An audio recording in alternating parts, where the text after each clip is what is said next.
I am here this afternoon, I guess early evening, with Sarah Otis from Love and Luggage, and also a First Pres member for many, many years. And we have a donation drive going on right now at the church, and for Love and Luggage, that is going to benefit young people. And we wanted to talk a little bit about what Love and Luggage is, and let Sarah share some of her stories. So I guess right off the bat, I'll just ask you, what exactly is Love and Luggage, and how has it impacted adults from the Lucas County Children's Services? Okay, well, first of all, thank you for having me on and the opportunity to just share our passion. This started in 1999 when we adopted Amanda, our second child. Many of the people watching this will remember Amanda as a 10-year-old. And when Amanda came out of the foster care system where we adopted her from, she came with 2 black garbage bags, Jason, and we were like, middle-class people going, what's going on here? And but she didn't know any different, but we kind of said in the back of our minds, we must do something about this. And so fast forward to about 2016, 18, we started to have some serious conversations with Lucas County Children's Services. And they said that a group that oftentimes gets missed in giving things or supporting is this group of kids who are aging out of foster care. And so that really is what Love and Luggage is targeted towards, is these young people at 18 basically are sometimes making a choice, but oftentimes the system says at 18, you're no longer eligible for foster care. And here you go. Here's the world. And there isn't a whole lot of support out there for these young people. So ours is basically set up as unconditional love, because we are a non-judgment zone. I mean, kids come from all places. They need to know it's safe. And then we provide durable luggage, because that's really a piece they could carry, literally, pun intended, with them on their journey. So did you say you all started in 2018, 2019? Yeah, we started to have the conversation. Okay. And what this could look like, and where to house it, who to partner with. We prayed over it, started to put together a business plan. Mm-hmm. So it's probably been a really quick 4 to 5 years. Oh my gosh. And I wonder, from the time you guys all started this process and started working with the kids and the other organizations, what changes have come up from when you started to where you're at today, those years later? Well, of course, being in the space certainly helps you understand more critical the need. The critical piece that we went out with, if you remember, we talked about a mentoring program, and then COVID happened. And we were cognizant from the start that what these kids really needed was community. So we decided to make those mentoring opportunities really dinner gatherings of the whole. And they have really helped this set of young people become reattached as a family.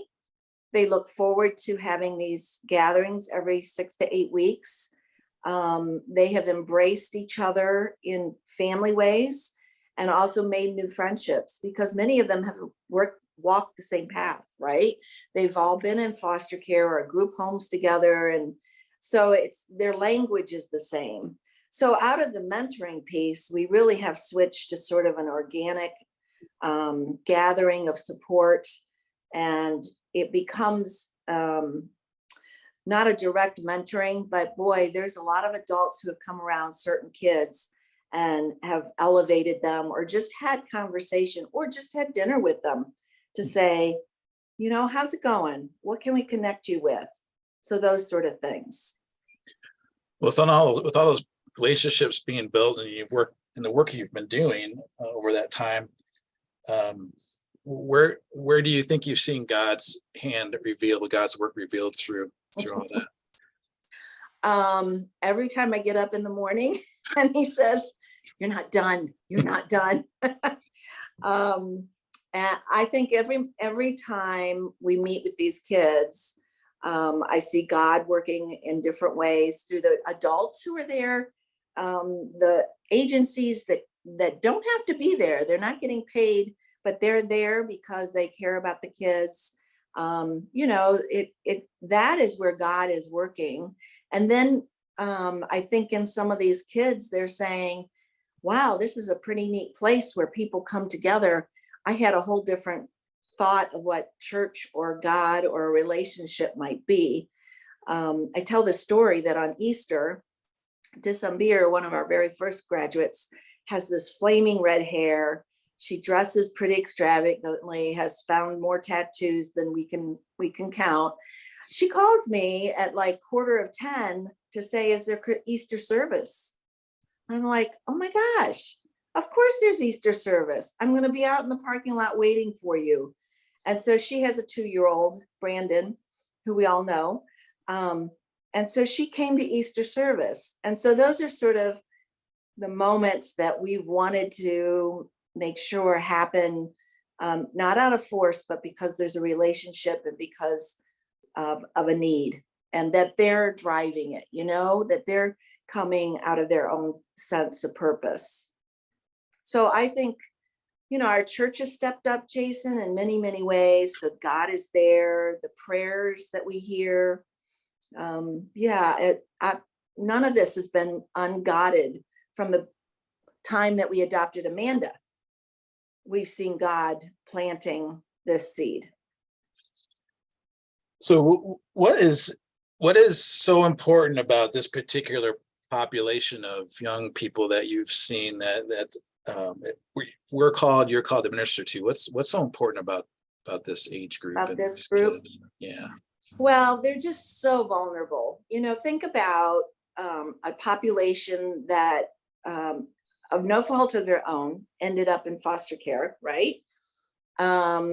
Struggled with trauma because of that, have probably moved 3 or 4 houses before they went into foster care, and who knows how many after, just as they age.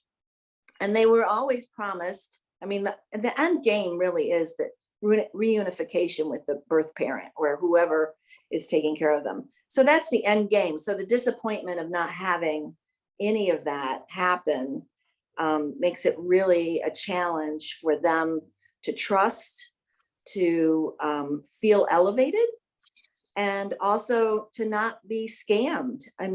I will hear about how vulnerable they are, and you'd think they're street smart, but they're not people smart or business smart. So it's a very vulnerable population in a whole. So, and they don't have a whole lot out there to call support mechanisms. I keep asking, who else is doing this work? And there is not a whole lot of people, which makes these kids vulnerable to be homeless, sexualized, trafficked. They go back to their birth families who are very dysfunctional, obviously. So it's just one of those populations that I think there are an awful lot of needs that could be supported.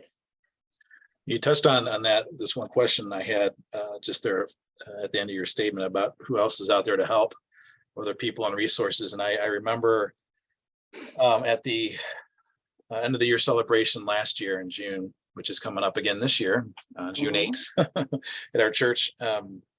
Remember talking a little bit, and I said how we desire to be gap fillers and to partner with people who are gap fillers and in need in culture. And that always stuck with me, that you guys are filling a gap. That's obviously there for these kids, and what an important ministry and service it is to them. Well, it's a gap, but it's really a crater. Oh man. It's and of course each one looks a little different for each of the kids, but the crater's big, but we're filling a part of it. And I sense that the community is in wanting to become more involved. So this is evolving very quickly as I just talk to people, step back and take a look at it. So the Holy Spirit's working. Yeah. Well, speaking of, filling craters and that, so how can gaps, how can people help that Well, so effort? the big, so a couple things that we do with the kids is we get a new class of graduating seniors who are also going to fairly soon age out of the foster care system. We're getting 17 from Lucas County Children's Services on June 8th, come to our church. They have a big celebration down at Children's Services. One of our donors has gotten us a limo. They'll get in the limo, they'll come here. And one of those things is that you will bless a Bible. They will get a Bible, and then they get their luggage.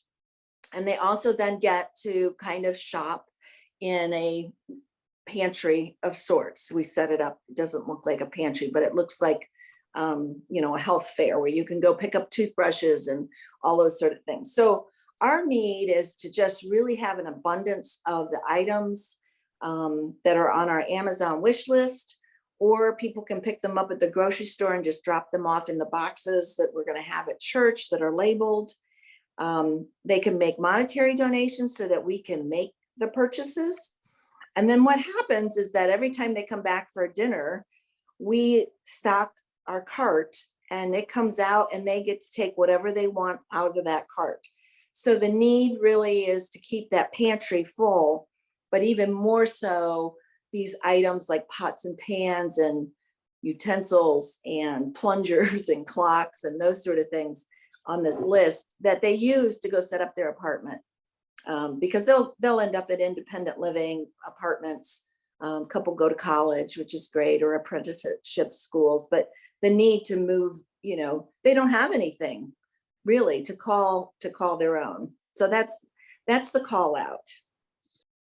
Particular items, if people are to go out and buy things and to donate, or if they go on the Amazon site, what is most needed? Wow. Well, the things that are most needed are those things that they cannot buy with their SNAP benefits, which are, most people know them as food stamps, but it's called SNAP. So those are the detergents, hair products, wash, body wash. The other thing that's in there are like, there's a set of pots and pans, there's oven mitts and kitchen towels, toilet paper, light bulbs. Who would have thought light bulbs or night lights? We've bought toolkits. We had a really generous donor that said they'd buy all the toolkits, and all the laundry bags are bought. So people can say to themselves as a family, let's just buy all these plungers, which is okay, but we need plungers, right? Everybody needs a toilet plunger. So the needs are everything that's on that list. I've taken everything off that we've got plenty of. And we can all, if we get too many Tide Pods, which is hard to believe, we just stock the pantry for the rest of the year. So we make sure it gets out there for the kids for the next year. And we talked a little bit about we're doing the drive through the church this week, Yep. 14th to the 21st. People will be able to get that link for the Amazon page through the FYI. If they're watching this, they probably are clicked to watch this video through the FYI as well, but I encourage people to use that link. It's really easy. From my experience, the items show up to church. We get boxes and boxes and boxes delivered, which is awesome. It's always fun to see them come in, and then we take care of it. So it's really easy. If anybody needs for some reason we need help with that, certainly you can give myself or Sarah a call and we'll walk you through what you need to do. But that's been a real blessing and an easy way to donate. Yeah, I also, Jason, want to invite people to the graduation on June 8th. We are going to create an applause tunnel around, we don't really know, but between 2 and 3, if they arrived between 2 and 3, and we'll just create an atmosphere of congratulations. These are the kids that are oftentimes in special classrooms or just struggle to get through school, think about moving all the time. So we felt like the limo ride, and then just creating an applause tunnel for them would just elevate their spirits a little bit. Yeah, So that's a great idea. yeah, and any of the dinners that we have, I'll do a better job, and people are more than welcome to. You always use additional hands or just kind hearts.